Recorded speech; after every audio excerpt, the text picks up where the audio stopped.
talking about? What are we talking about, Mike? Hey, Mike, ask us questions and stuff. Yeah, Moderate. You guys have such great stories. You guys don't know Bill Diamond. Yes, Bill Diamond. no. Yay! And God. Go for it. Yay! Various expertise and interactions in the universe that is the Muppets and Sesame Street and the Henson. So, I mean, we've done this many times with Bill and Bill. Yeah. You know, it's the first time you guys saw. I mean, there are so many, I'm sure, great stories I've heard, and now you just new stories that will come out.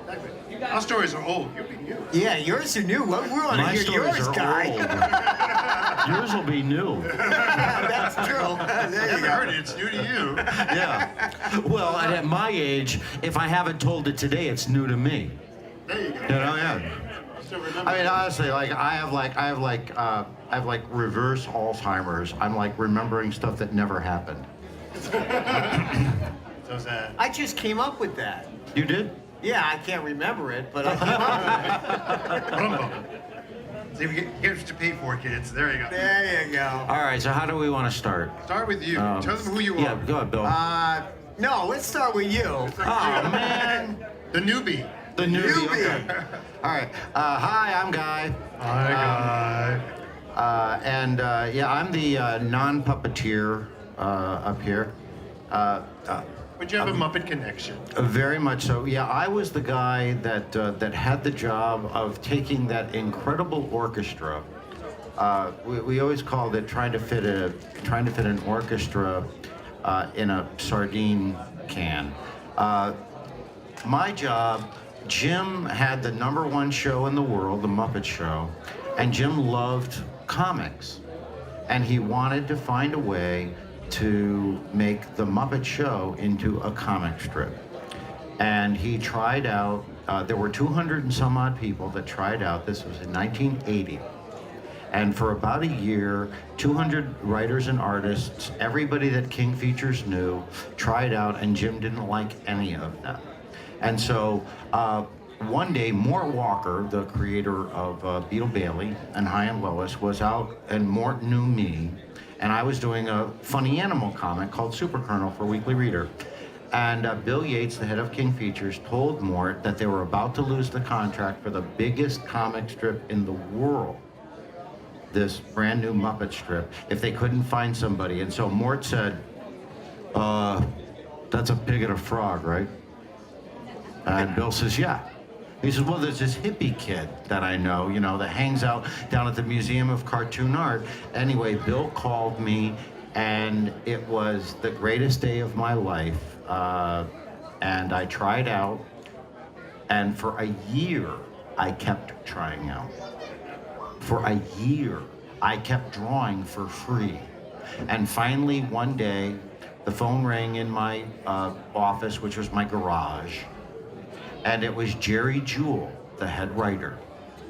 And he started talking to me about this idea that he had, that Gonzo was going to hire a whole bunch of earthworms as chorus girls and call them the Wormettes. And I'm going, Mr. Jewell, that's awesome, but what does it have to do with me?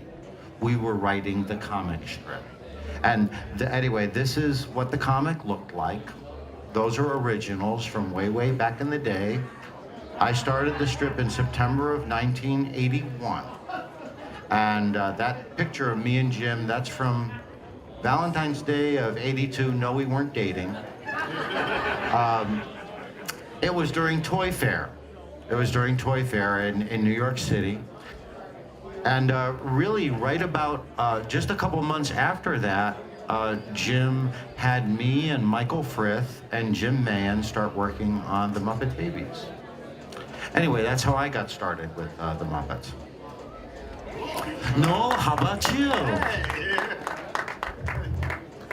I got started, when I was a kid, there was much more puppet shows on, like Sherry Lewis and Paul Winchell. We did Winchell Mahoney Time, and we later became the voice of Tigger. By the way, here's a fun fact. Paul Winchell invented the artificial heart. So you see, puppetry can save lives. And then when I was a kid, about 7 years old, there was this show on Sunday evening, and it was a half-hour show, and it was hosted by two puppets. It was talking about this brand new show that was coming on tomorrow morning called Sesame Street.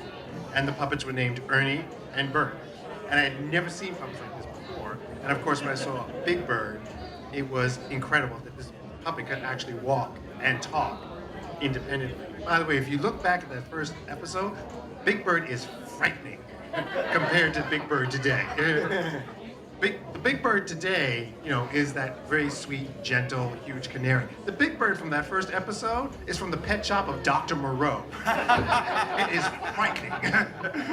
And I won't even tell you about the first Snuffleupagus. Don't look at that. So anyway, during the height of the Muppet Show, that's when I was in high school, and I saw Jim Henson and all these people working on the show, and I thought, well, if they're making a living from this, maybe I can make a living from this. And so I did research the old-fashioned way. I went to the library, which is like Barnes & Noble, except it's free. And I found two places you could go to college to learn puppetry. One, which is still in existence today, is in Storrs, Connecticut, the University of Connecticut, in Storrs, Connecticut, where you can get a 4-year course and get your master's degree in puppetry. And the other, at the time, was in Brooklyn, New York, at Pratt Institute, and it was the theater department. And within the theater department was a designer and builder for the Muppet.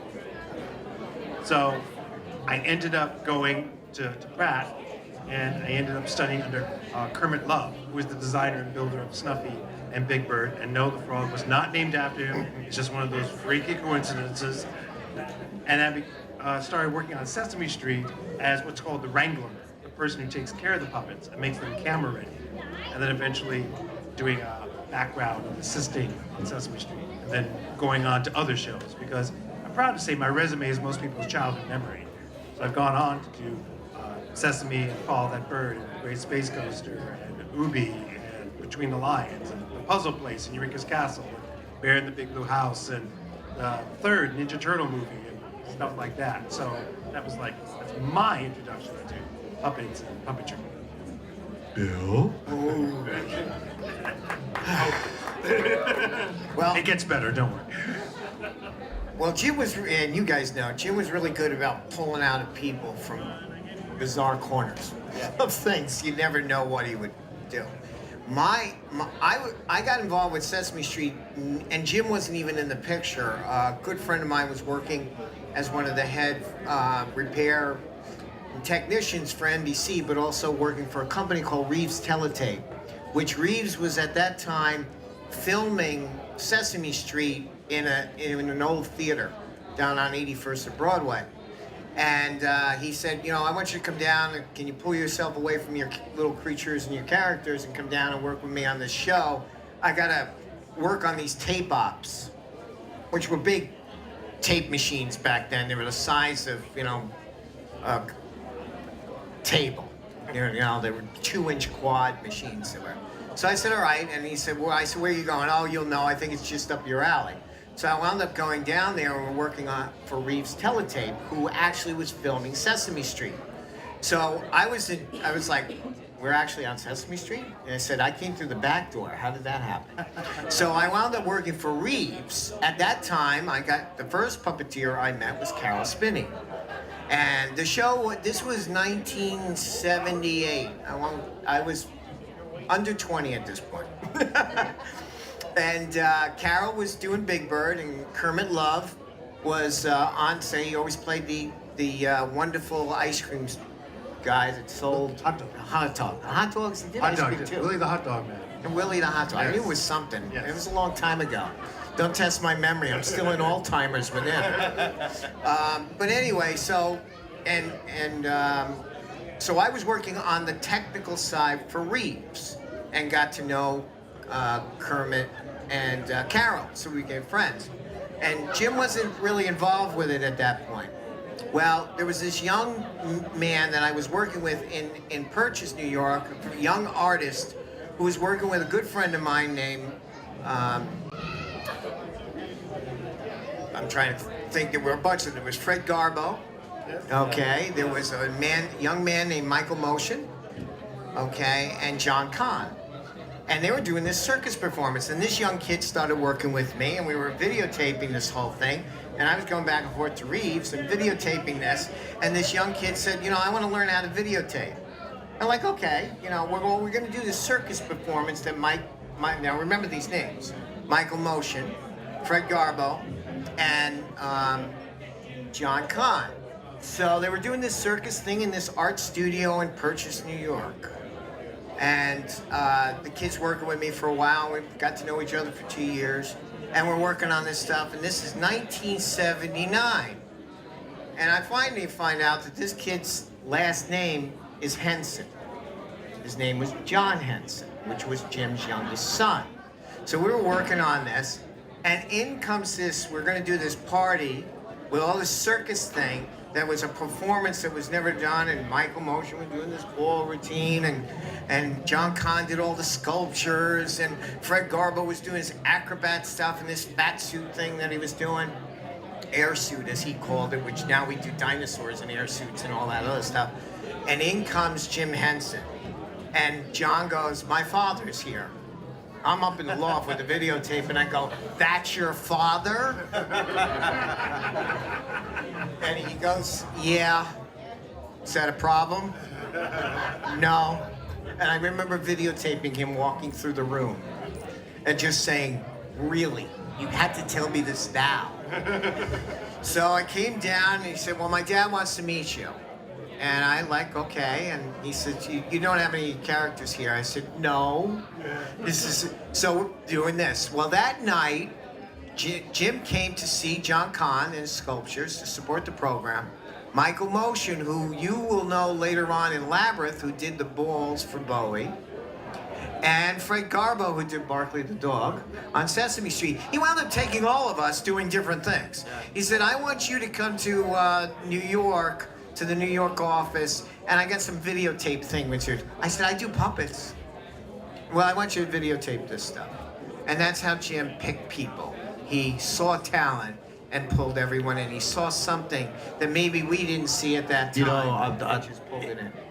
What you said, Jim saw something in us that we had no idea was inside of us. I mean, when you think, I was 24 years old, right? 200 of King featured, like every single great artist in the world, and then they picked me, like dumb me, you know?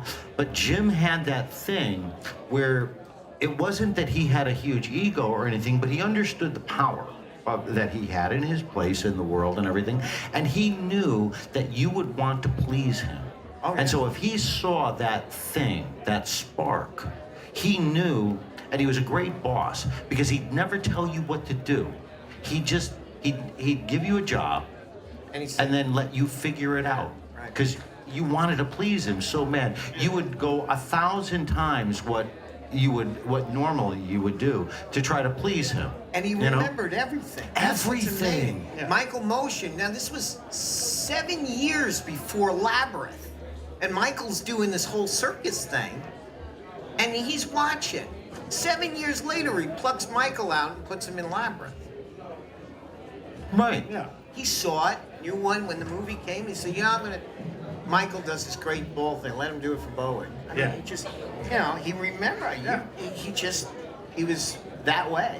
And he was the boss you wanted to please, which is so rare. People ask me, like, what was he like? I say he's exactly what you think he is. He was like the nicest man. He never raised his voice. He didn't have to. No, he would usually come up and go, Yeah. do you think it would work like this? And it was funny because Jim was a gadget guy. He loved gadgets. And there was this brand new thing called High 8. You know what that is? Do you know what High 8 is? No, it's not a drink. No. And it was a small videotape. And in 81st and Broadway, I was what we called the library, which was on the third floor. And then Brian Froud was working on Dark Crystal, which none of us even knew what he was doing. So he was just sketching these really cool stuff. And Jim would come down and says, you know anything about this High 8? You're an editor. You've done things. And I said, yeah, well, I've used it in 1 inch and stuff like that. I want you to videotape these creatures and let's edit it on this new thing. So you made it right outside the desk there at the bottom of the stairs. We're putting up the air balloons that were going upstairs. Yeah. So I'm editing this thing just because he wanted that gadget. He just loved that gadget and wanted to see what it would do. The first time I ever had dinner with him was at a restaurant called Maxwell's Plum. I think it was in Central Park. It was a really, really wacky place that had all kinds of crazy things from this guy collected all over the world. But Jim had flown in, and it was at the were just finishing the second movie, the Caper, Great Muppet Caper, and he had flown in specifically to meet me to launch the strip. So we went out, Michael Frith, myself, and Jim, and he said, "Did you see the first Muppet movie?" And with Kermit riding the bike. I said, "Yep." He says, "We have all of the characters riding bikes now, and it's like an Esther Williams thing with bicycles." He says, "Do you want to see how I did it?" Yes. And so he started moving everything on the table, the butter patties, and and he would take the spoon and the teacup and turn it into a cherry picker, and then he'd take a lump of sugar and put it, okay, well, I'm here, and he's pointing and he's moving all of the stuff all over the table. And then he moves another table over to get their stuff. And now everyone in the place is watching. He was a gadget guy, and he loved to teach you the magic. It was so cool. He couldn't wait to tell you how he did the stuff that was going to amaze you, He's puppeteering cutlery. That's great. It's unbelievable. Yeah. Tell them how you got Bear. Oh, it was actually, this week is the 20th anniversary of my auditioning for Bear, because this is the 20th anniversary year. Yay! It came out October of 1997. So You're only 25. So yes, how exactly. did you do so that? it's just like ode to Ole. I was actually auditioning for this other show, and then at the end of the day, I got this call, and they said, "No, could you come back? This is another character we want you to audition for." I was like, "Sure." And so at that time, they faxed me the sides, the script, and this drawing, and it's this illustration of this bear. And I was like, "Oh, this is cute. Okay." And in the cab, going back down, looking over the sides, I was like, "Okay." It's like he looks at the camera. He sniffs the audience. Okay. And so I walk in, and as soon as I walk in, Peter Van Roden, who's the executive there, he said, "Use your own voice." And I said, "But we're the Muppets. We don't do that." And he's like, "No, use your own voice," because they wanted Bear to be designed to be the anti-Barney, so that you could actually sit and now gouge your eyes out every time this character opened its mouth. So, I agree. exactly. So it's just use your own voice. And so I got into the prototype. So there was no fur or anything. It was just the skeletal structure made of fabric and boning, kind of like what hoop skirts have, boning, to give them that girth. And I'm inside and got my hand through the neck to do the mouth and all that. And with the netting, I didn't have a monitor, but I could just still see through. And I'm just getting a feel for it. I was like, wow, this feels nice. This feels fun. And then I realized, wait a minute, it's 5 o'clock. It's the end of the day. This is a courtesy. They probably picked the person already. So I just said, oh, I won't say what I actually said. I said, oh, forget it. I'm just gonna have fun. And so when it was in the script, it said Bear was going to sniff the audience. I just jammed the nose into the camera and pulled it back out again. And Bear holds up a glass to show everybody. I just held it really close and had his eyes line up with the glass, through the glass. I just had fun. That's all I wanted. So I was forget it. And then I just went home, and then 2 days later, on that Monday around 6 o'clock, that's when I got the phone call saying that no one would like you to be Bear. And I was like, what? In between that time, it's interesting, a friend of mine was in an a cappella competition at Symphony Space. And he invited me, and he also invited a friend of his that he knew in college. And I went to the restaurant and met like him and a couple of his friends, but the one person hadn't gotten there yet, Susan. So I went to the bathroom, and then while I was in the bathroom, Susan came, and she didn't know anybody, but and Mike said, oh, Noel's in the bathroom, he'll be right out. And so she had always heard of me, but she had never seen me. And so when I came back out, I saw Susan, and it was kind of similar to that same reaction later on. I became a bear. I saw Susan, I was like, what? In my mind. But she was beautiful. Susan then told me later on, she'd always heard about me, but she had never seen a picture of me. But she knew I was a puppeteer. So she had this vision of like, oh, he's probably got like facial hair, a ponytail, probably like some sort of beer t-shirt. But I didn't. So then I made a point of sitting next to her doing the show. The next day, we had a mutual friend who was having a wedding shower, and we went to that. So Monday, I got the part of Bear, and then that Wednesday, I started dating Susan, who is now my wife. All right. So that was quite the weekend I had. Oh. Do you guys have any questions? Because we can blast on. Yeah, but do you have any questions yeah. for us about what? You must have a question. How was it playing Bear? I mean, that must have been fun. Bear was great. He was wonderful. That was a great show. I remember as a dad. I mean, she was. I mean, I remember her watching. She was a little younger, but she Yeah. loved that. She was so enthralled, and I was so grateful that it wasn't fun.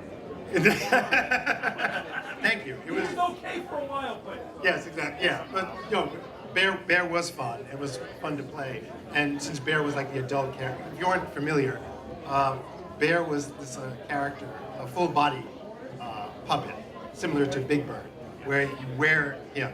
I was inside. My arm was up inside through the neck, and my hand was controlling his head, and this was the little mechanism for the eyebrows. And I would have a little TV set. So what you saw at home is what I would see. I couldn't see out. And the thing about that is, on the TV, everything is backwards. So if I felt Bear doing this on the screen, he was looking this way. So you just get used to it. And people ask what it was like, and it's like, well, he owned a house, so it was a Bruin with a mortgage.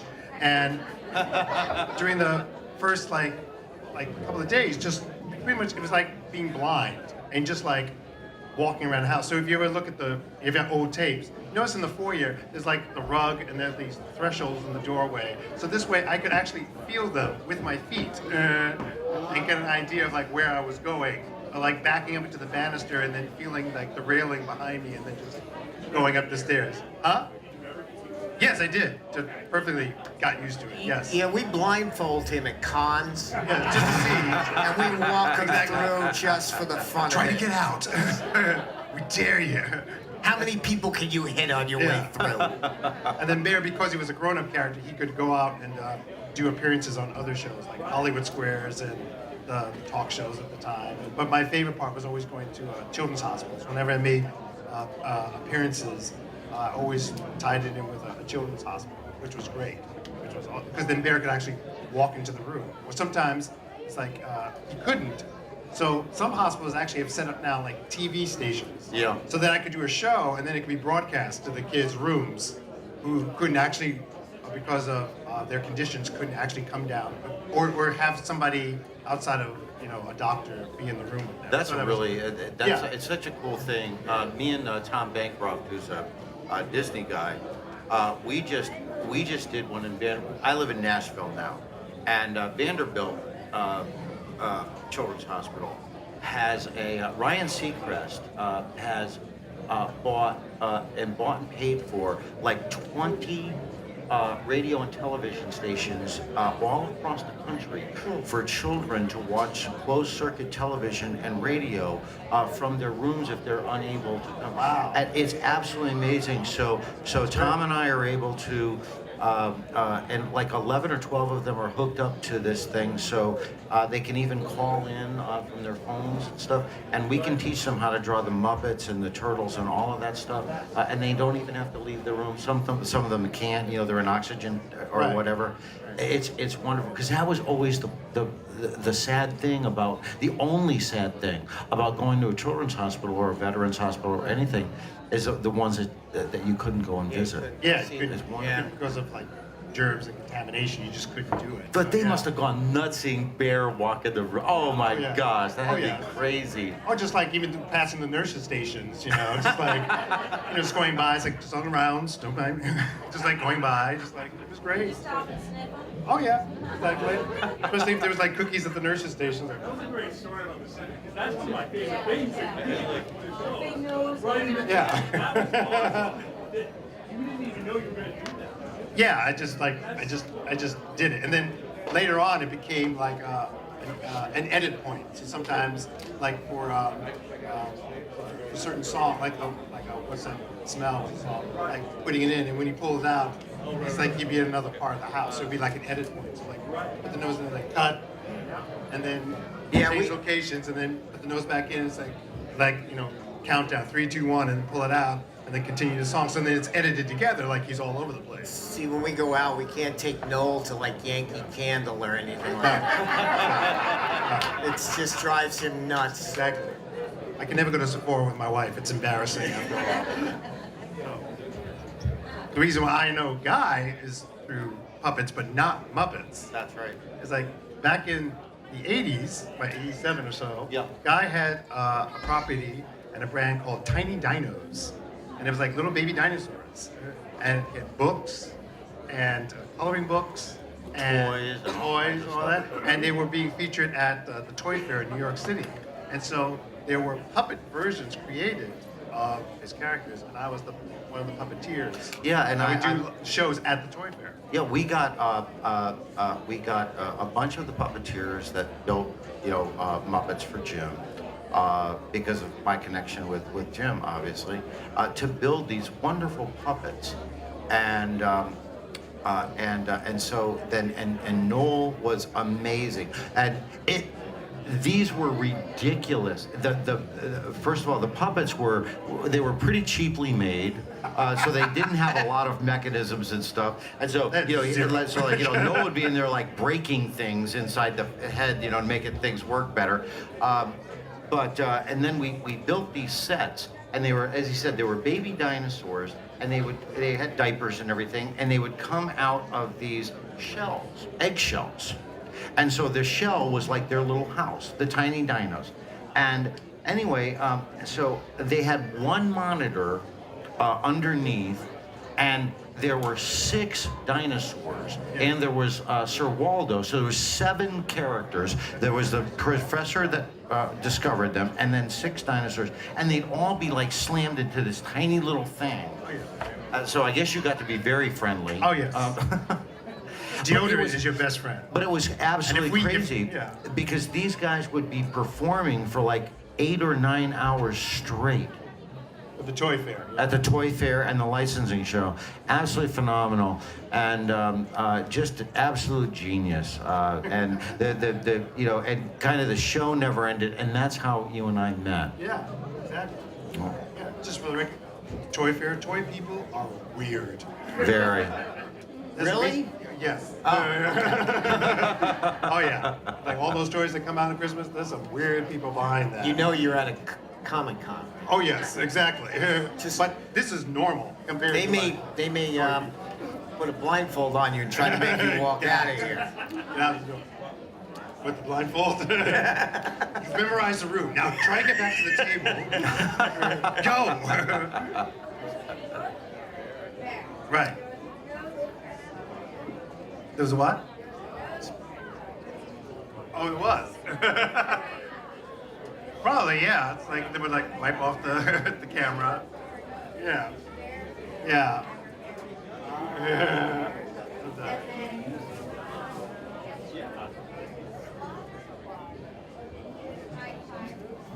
Yes, it was created by the same man who created Bear.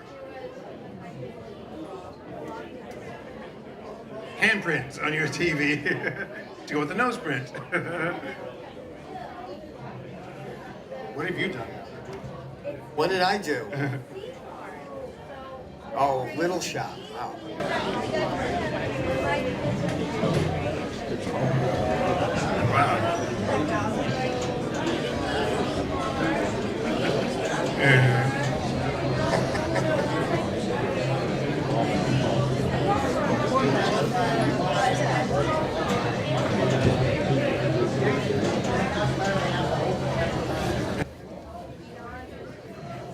Just send us a check. And we're sorry. Speaking of Seymour, this man actually did a performance of the Plants at Little Shop of Horrors last night. In what town? In New York, in Rockland, New York. Rockland, New York. That ended at 10 o'clock, loaded the Plants, and drove and got here at 4 a.m. to be here today. Now that's to be with you showbiz, guys. baby. So, There's a pro.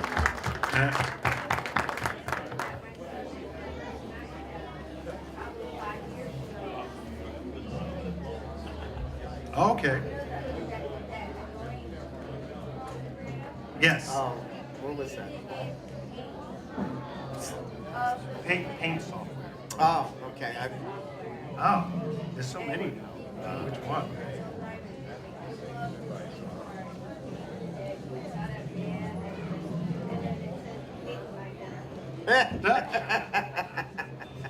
Anybody else have a question? Any other questions? We're operating Bear's head in the right hand. Operating the left hand is right.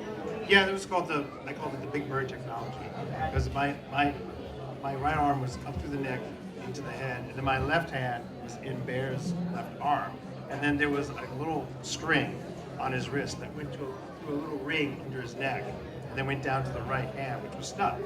So every time I moved this hand, this one would just automatically go up and down. And then there were different length strings, so that when Bear was doing a dance, we would have a shorter string. So this way, the slightest thing I would do would make this other arm. But it's the way Big Bird works. So it's the Big Bird technology. Yes. Yeah. Well, I just want to share this. I have a 7-year age difference. When this guy was born, he was allowed to go out and buy him a present, anything he wanted, and he bought him a bear. And I have a picture the day he came home from the hospital of like the three of you. See, that's you were love. there and you didn't even know it. I know. Wow, that's love. Oh, very cool. nice. Cool. Any other questions? You.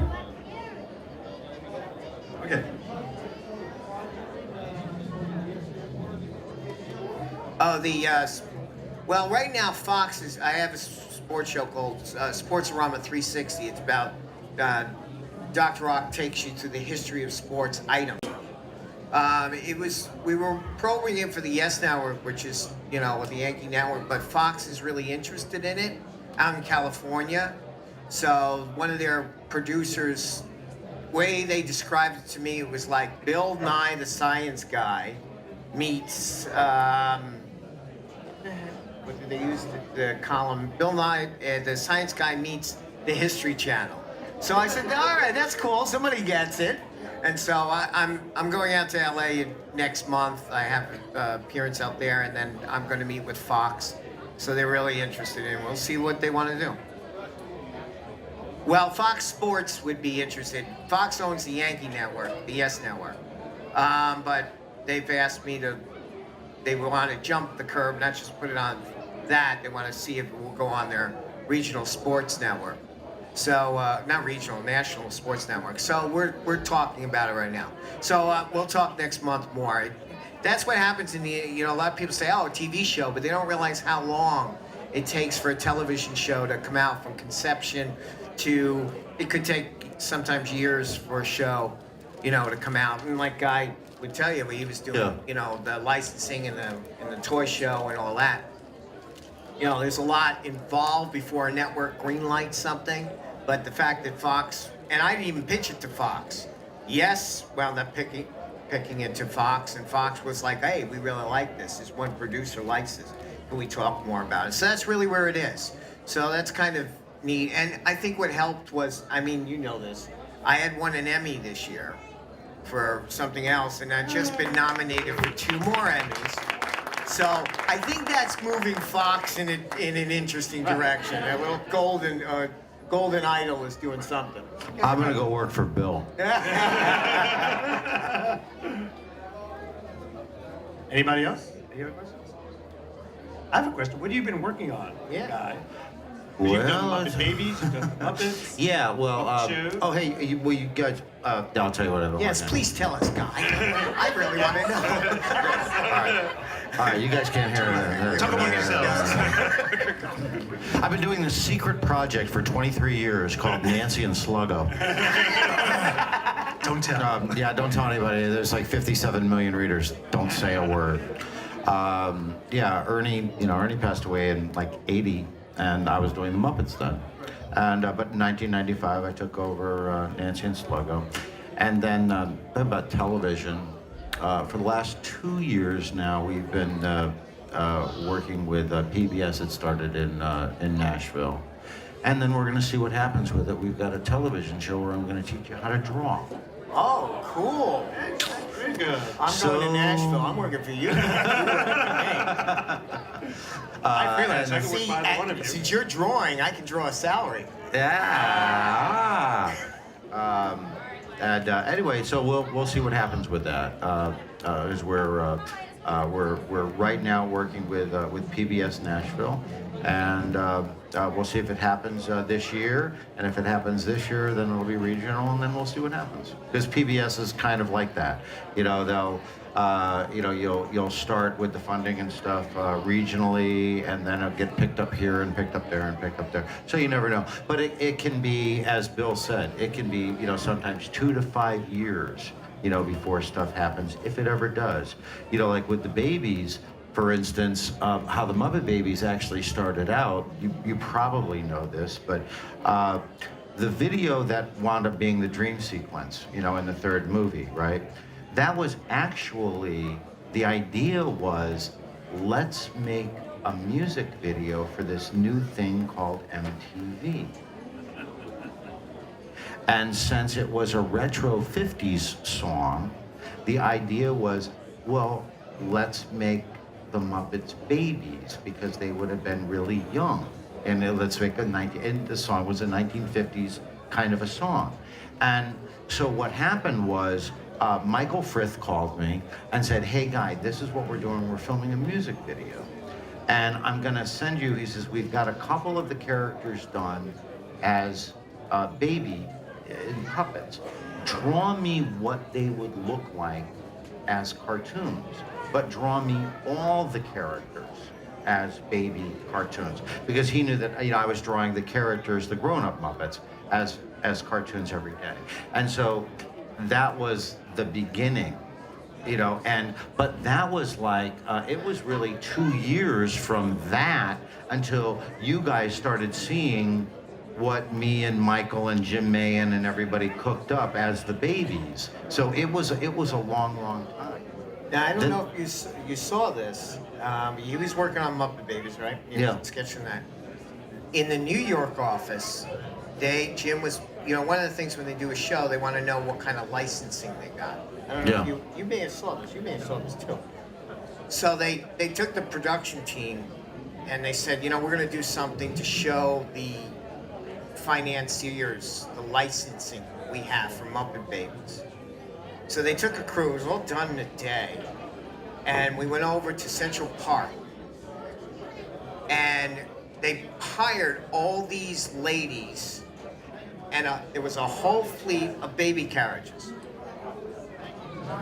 And they hired them to wear nanny outfits. I don't know if you saw them. I did. They ran it. Yeah. I worked on it. Yeah. So see, we kind of. Oh my gosh. So we had to set up all these, and we put them in different. See, we were working on the same properties, and we had never even met each other. Yeah. That's how, And so we had this one section of Central Park, and we placed all these nannies in different places, each with a baby stroller. So as the film, as we're moving cameras, as we announce, you know, this is going to be done by, you know, Baby Clothes, and you know, Macy's is doing Yeah, this. Hasbro and Hasbro, each nanny would walk down with a baby carriage and get in the line. And this was nothing that was aired on television. This was strictly internal. And at the end of it, there's this huge train of nannies going past the one of the big pools that are in Central Park, all the water, wrapping all the way around with a little bridge under it, and they're all lining them up. We're shooting this up, and at the end of it, I set up Johnny Henson in Sweetums, and he came out with a baby stroll that looked like a safe, and rolled it at the end, showing the cash numbers to all the investors and to all the licensors that this Muppet Baby show is going to make a lot of money. Yeah. Oh my gosh, the first year of the first year of licensing, it had to be, I guess it was like 2 years after that picture was taken. I sat in the toy building all day and drew until my arm fell off. It got so ridiculous, I was actually autographing prints with both hands at the same time. I mean, it was crazy. It was just crazy. The Muppet Baby stuff was, we figured it out after about 2 or 3 years of me painting and drawing and stuff, because we were trying to kind of figure it out. I either drew or art directed 10 products a day, 7 days a week for 3 years. Crazy, absolutely crazy. And I loved every minute of it. And you had to do licensing products for Bear, didn't you? Oh yeah, it's like doing appearances. They're going to like Toy Fair with the licensing show, and sometimes not just in New York, but there's also like I did a Toy Fair appearance in London. Did a Toy Fair appearance in Germany, which is not in like Munich or Berlin. It's like somewhere in some valley. Was it in Frankfurt? I think it's outside Outside of the Frankfurt. city, outside of Frankfurt, in this sort of valley, this huge, massive, like, you know, convention center, and it's like an hour outside of the city. But yeah, I did it, just doing like appearances there, like in Mexico, and also doing it in like I said, London, and it's a brand. That's a thing. It's like, you know, you love Bear, you know, you love Sesame Street, Muppet Babies, but it's a business. There's a reason why it's called show business, and it's a business. And Craziest Jim one. was a master of how to be able to, I mean, I'm sure he learned a little from Walt Disney, but Right. he was a master on how to use his characters to market.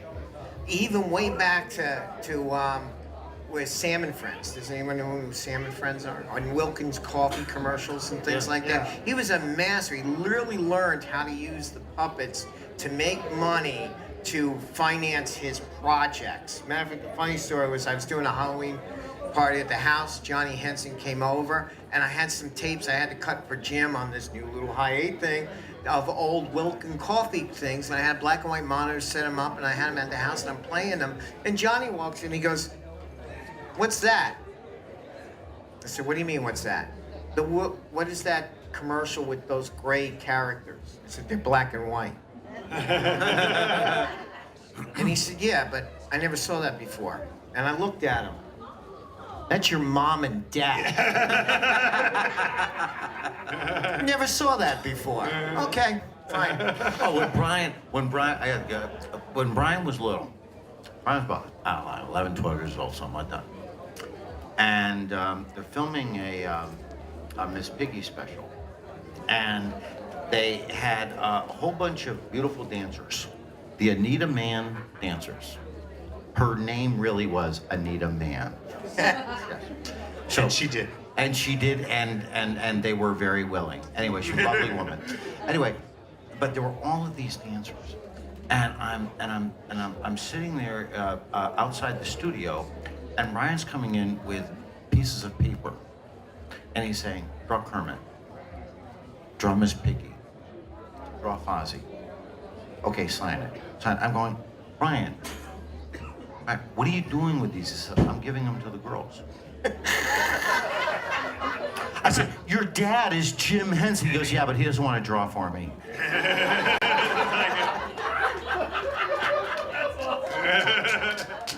Wingman who can draw. That's good. All right. Yeah, I'm wingman to a 12-year-old. Awesome. Oh yeah, but you do like all kinds of like promotion and publicity. The one thing about Jim though is that he never had commercials for the product. No. No. Like the Muppets would do like the only time I saw a commercial with the Muppets was for Polaroid, but it was never for any of the Muppet Show stuff. Never anything for Sesame Street. That was like in the contract. You never ever do a commercial. One of the things that back then. One of the things that that was incredible about Jim was, he would always ask why. If there was a product that, and people were coming to him all the time with stuff, how about a Cookie Monster cookie jar? Jim always asked why. Why? And if you said, well, it's going to make a lot of money, he'd say, well, thank you very much. I already have a lot of money. It was very important to him, the relationship that you have with the characters. It was very important to him. One of the reasons that I feel incredibly blessed to have worked on the babies was the babies really freed Jim up financially. It was a huge cash cow for Henson. Because think about it, it was animated, it was the first animated Muppets thing, and it freed Jim up to do Labyrinth and Dark Crystal, because all of those things cost millions of dollars, and he would have to spend $1 million of his own money, putting together the stuff, and then take it to Universal, kind of hand in hand, him and David and David Laser and whatnot, and say, here, do you guys want to buy this thing? Where with Baby Piggy and Baby Kermit and all the other babies, there was millions of dollars rolling in, and so it really enabled him to take his vision to different places. And so I feel, like I was able to give, my boss and my idol something that he really wanted. A great, great, great blessing from God that way. Yes.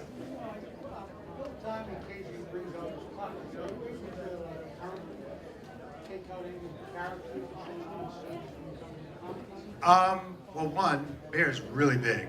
And two, he's also stored away in New Jersey at the Puppet Heap that is in charge of him and the Muppets right now. I do have one character from a show I worked on. It was a PBS show called Between the Lions. And so I have Lionel because I was doing a promotion for my book called 10-Minute Puppets. And I asked Chris Cerf, one of the executive producers, could I borrow Lionel? And he was like, sure. And then I think it got to the point where rather than give it back, Chris was like, why don't you just hold on to them? Hold on, if I ever need them, I know where to find it. So I have Lionel, and it just turns out that I have Lionel, Peter Lintz, who did Theo, he has Theo, Jen Barnard, who did Cleo, she has Cleo, and Pam Arciero, who did Fiona, she has Theo. So we have our lions, just standing by in boxes. So we do get to, so occasionally I do bring him out for certain appearances and all that. But for practical purposes, like Bear, he's just way too big. So, but yeah, so it is fun to bring him out sometimes. I should talk to you about bringing him back. Yeah, no, we should act It's up. so huge. Put him in my trail. We'll bring him up because we like the fact that everybody can see him. Yeah. It's, and the Muppets that I have, I've got from restoring them or brought them back to that, and they're in my private collection. Noel's been to my studio. Yes. And, we have hundreds of characters there. So I like bringing them out to the cons for everybody to say, I just redid a whole bunch of Gremlins and that were Rick Baker's that he did. So we try to say, look, let's bring them to the cons for people to take photos and see them or do that type of thing. It was funny because the Henson Archives came and said, you have all these characters. You're the only one that has that many privately. Don't sell them. And I'm like, we would never sell them. They would either be in our collection or they go to the public for you guys to see them, or I would then give them back to the company Right. and put them in the museum. But I believe that it's great for you guys to be able to see them here and bring them. So we bring out a number of them now and then so Yeah. you can see them. Hi, Steve. Hello. So yeah, See if we you touch should one person in the audience, it's working. we should see if we can get Bear out here. Yeah, You know, it's like- something. I'll bring him up for you. We But threw- yeah. Kirk Thatcher and I did a thing in California, and he just came off of doing Turkey Hollow.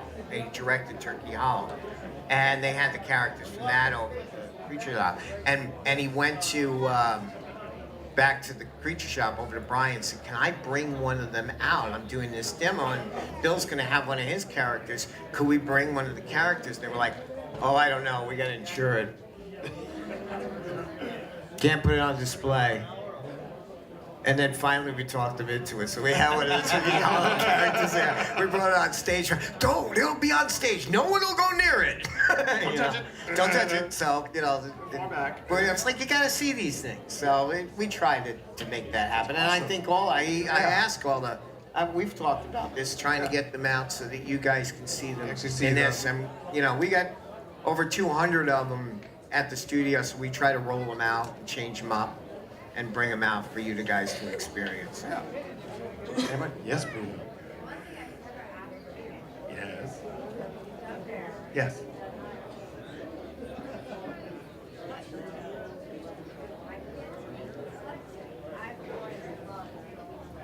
Right. Right.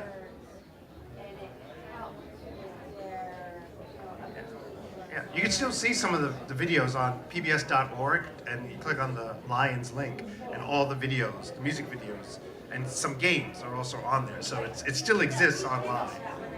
Yeah, but it still exists now, so you could go back down memory lane. And that too. Artie Smarty Pants, yes. Right. Yeah. Or to be, oh, you mean just character-wise, or just, oh, it's just like, well, it's like, Bear is like the ultimate fantasy of any, caregiver. Like, he was always patient, always had time. He was like, no matter what he was doing, he would always stop and attend to his friends. Well, oh yeah, exactly. While still, I was still proud of the fact that every now and then, Bear would give like a little aside to camera. He would always like look at the camera with this sort of like half lit of like, you know what I'm going through. And look back again. Someone actually wrote that online one time, how they appreciated Bear looking at the camera to the audience, to the parents at homes, and that sort of like camaraderie, like, yes, Bear, we know what you're going through. We're there with you, brother. So it was like, so he was always like patient like that. Whereas Lionel was just like, a 9-year-old. He's like, he's like snarky little kid. I worked on the show back in the early 90s, at the other end of the 90s. It was called The Puzzle Place, and it was on PBS. And depending upon where you lived, depending upon whether you saw the show, because PBS stations can independently schedule their shows. Right. So The Puzzle Place in Phoenix could be on at 7 o'clock in the morning. In Des Moines, it could be on at 2 o'clock in the afternoon, or no matter where you were. So some people remember The Puzzle Place, and some people don't. So when we were shooting one episode, it was a flashback to Leon talking about going to the science fair at his school. And so we went to an actual school, and this was the second year after the show was on, so kids had seen the show. So I remember these girls asking me about Leon and saying, how old is he supposed to be? And I said, well, he's probably about like 7 years old. And they had seen the show, and they said to me, oh no, he's 9. He acts like 9. And so with that show, it was funny, I auditioned for Leon, and then a couple of days later, I got the call from one of the executive producers, the same producers who produced Reading Rainbow, Lancet Media. And she called and told me, we'd like you to do Leon. I was like, oh, that's really great. But I guess it's sort of like, serendipitous, it was meant to be. Because you know what Leon spelled backwards is. And there was this pause on the phone, and then I heard Oh my God! So we read this script in New York, and for the second season, before we shot it in California at KCET because it was a co-production. And we read this one script, and in this one script, Leon actually says his last name. It was like Clemens or something. But then when we went to LA to do the show, for that particular episode, I got the revised script, and they changed Leon's last name to my name. Right. So for the longest time, I told my mother, "This is the grandchild that you've always wanted." And so I actually have a picture when she came out to the set of her, me, and Leon on set together. So.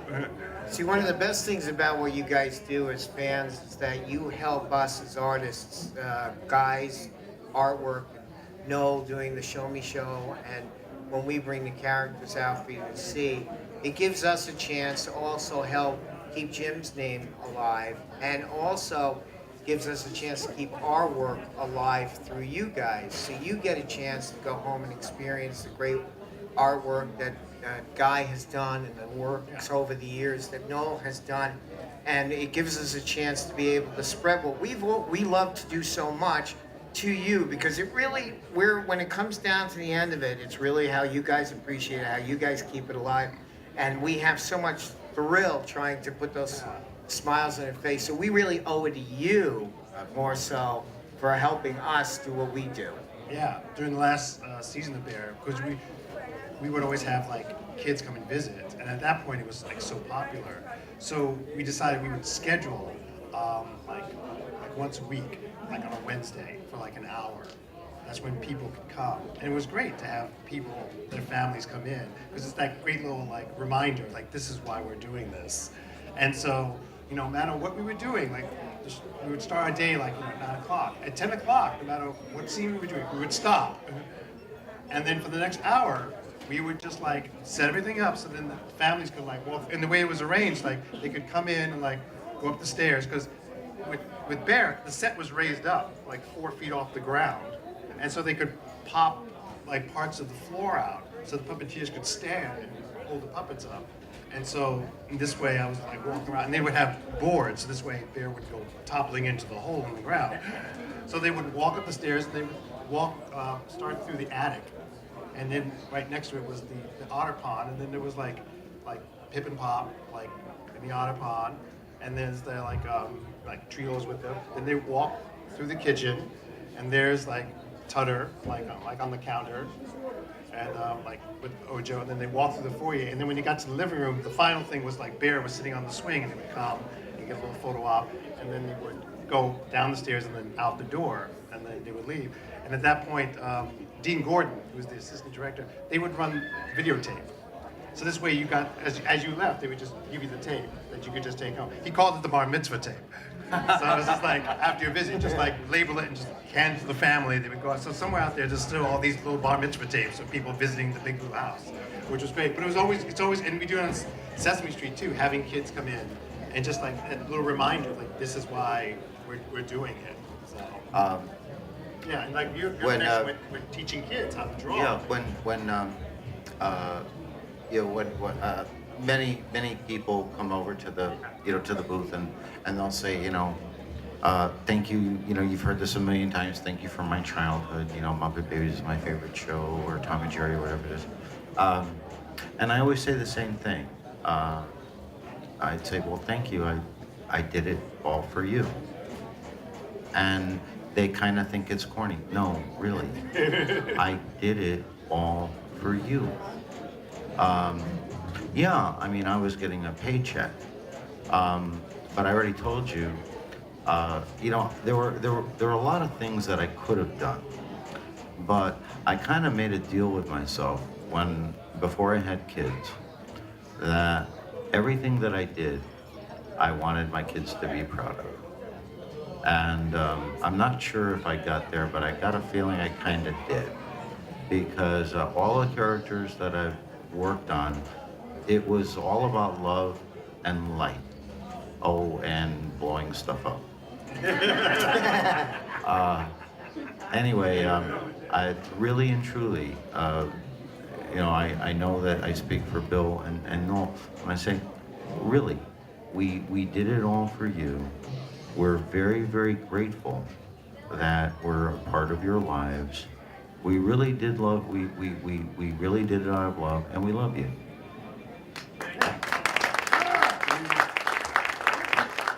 And on that note, he'll go back in the room, start drawing, and we'll slide food under the door for him. Cranking it out. Crank it out, more picture. That's why they invented pizza. That's right. Rides under the door. That's a great way to wrap it up. Yeah. Right. Thank Thanks so you, much. everybody. God bless you. Thank you.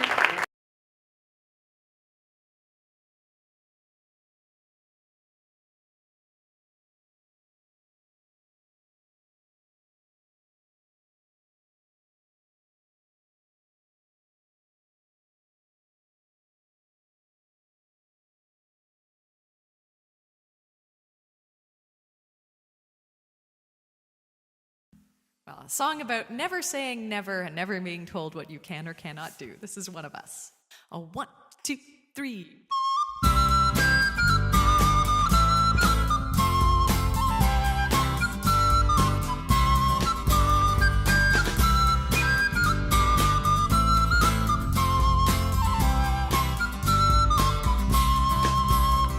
Before I got to fighting, or when fighting got to me, I looked to find examples on the field of chivalry, and I saw mighty arms, much stronger than my arms could ever be. So I thought perhaps that field was not for me. But still I stayed and watched the fighting till one figure stood apart, in armor newly fashioned and a helm more pot than art. But each blow was thrown with honor and the lightness of the heart. So I took that step which soon became a start. 'Cause she was not the biggest fighter, nor one to raise a fuss, but I remember being proud that she was one of us. And we might never stand together in a shield wall side by side. Because of her I lift my sword with pride.